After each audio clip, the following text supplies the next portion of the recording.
Úgy gondolom, hogy akkor válik a kép képé, a kép képszoborrá és a szobor szoborrá, hogyha a tűz és a láng által a lelket is sikerült beléjük olvasztanunk.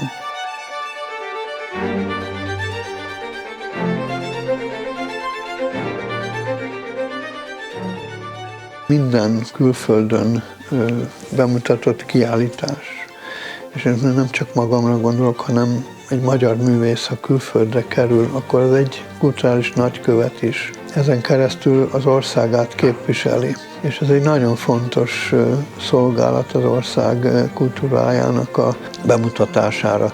Legyen az festő, grafikus, vagy szobrász, vagy bármely művészet területén alkotó, de ide vehetem a zenészeket is. Egy kultúra képviselőjeként, magyarként ott állni, és helytállni, és az országot képviselni, ez egy nagyon nagy szolgálat és egy nemes tett. Nagyon sok mindent láttam és tapasztaltam, és volt szerencsém ezt úgy elraktározni, hogy ebből én töltekezhessek, és a pályámat csinálhassam.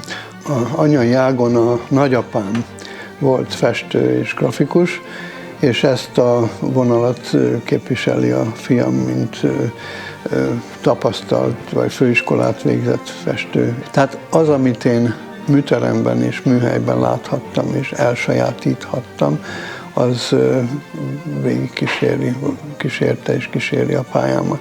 2010-ben kaptam Firenzéből, a Dante Múzeumból egy felkérést, hogy jöjjek le egy megbeszélésre, mert szeretnének egy kiállítást nekem ott rendezni és csinálni. Lent jártam, ez a múzeum gyakorlatilag Danténak a lakása volt, a lakótornya volt. Nagyon pici helységekből áll, és itt tényleg csak ilyen kis kamara kiállításokat lehet rendezni. De úgy döntöttem, hogy elkezdem énekek szerint feldolgozni, és megértetni magammal is, meg a kiállítás formájában a közönséggel is Dante világát. Los Angeles-től Tokióig készültek már szobrok, domborművek. Én ebből a Semmelweisből úgymond 4 darabot készíthettem. Az első volt a Teheráni, a második elkerült Prágába, a nőgyógyászati klinikára, a harmadik Tokióba, amelyet a császárné leleptezésében jelenlétemben leleptezhette a szobrot, és ott lehettem ezen az ünnepségen.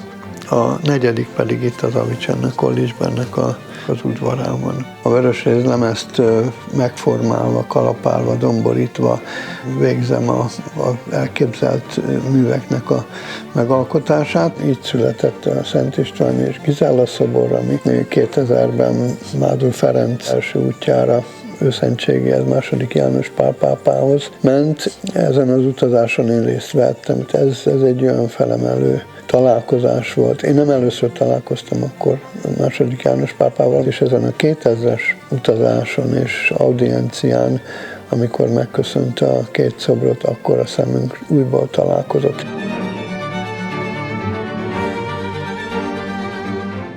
Talán az egyik legjelentősebb Veszprém főterére került Szent Mihály arkangyal. A kanonok úr azzal fogadott, hogy neki 10 éves vágya, ötlete, elképzelése, hogy a városnak ajándékozzon egy szobrot. Mivel a város címerében benne van a Szent Mihály arkangyal, ezért azt szerette volna, hogy ha elvállalnám egy Szent Mihály szobor elkészítését.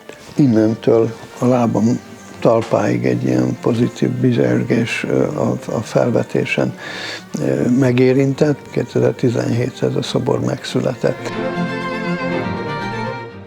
Hát én magára a Madarasi Istvánnak az életét és családjának az életét ismerve a magyarsághoz és keresztényhez való mély ragaszkodását tudom csak kiemelni, amely a munkájában, életében, családjában, életének hétköznapjában is megmutatkozik, és munkájában természetes. A történelmi témáknak a feldolgozásában, jeles magyar személyeknek a portrénak a készítésével, és ennek egy hatalmas nagy műve, amit itt állunk a háttérben pedig az a Szent Mihály szobor. Nekem a Madarási István olyan, mint nem csak barátom, hanem olyan, mint a testvérem, úgyhogy szoros kapcsolatban vagyunk.